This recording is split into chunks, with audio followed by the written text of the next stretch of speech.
Hi everyone there.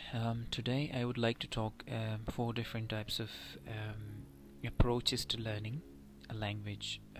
In fact, there are four, but I would like to touch upon two of them today in this video. Okay.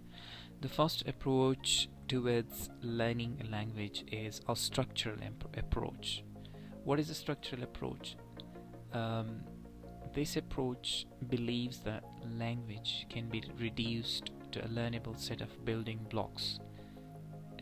There are rules known as grammar and syntax that govern how to combine these basic elements.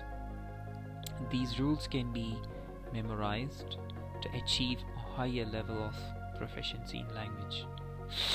Grammar textbooks are the most commonly used material in this category.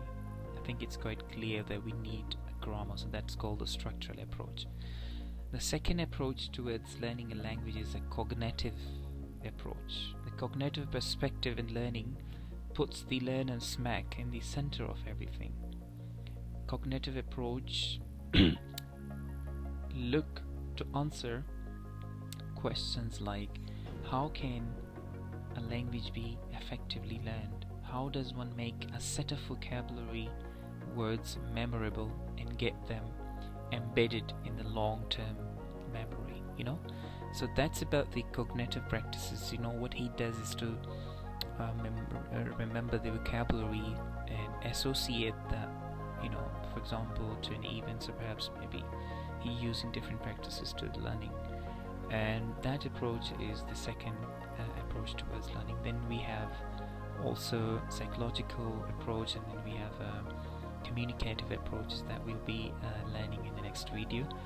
I hope these approaches you apply all of them to learning language, but I think I am more into the last one that we're going to be talking about in the next video, that is communicative approach. That is really effective for spoken English, and I'll be talking about in detail.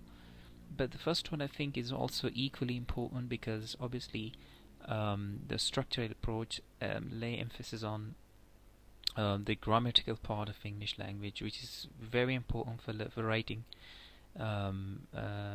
English. For example, if you don't know the proper grammatical rules and regulations, I don't think so you will be able to write perfectly correct English grammatically, right?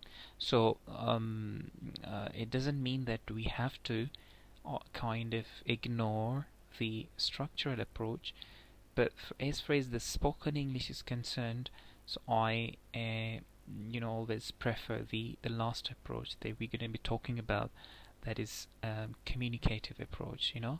That way you get to see you get to talk more about your spoken and practice it a lot, rather than to go into the complications of grammatical rules and regulations, that way.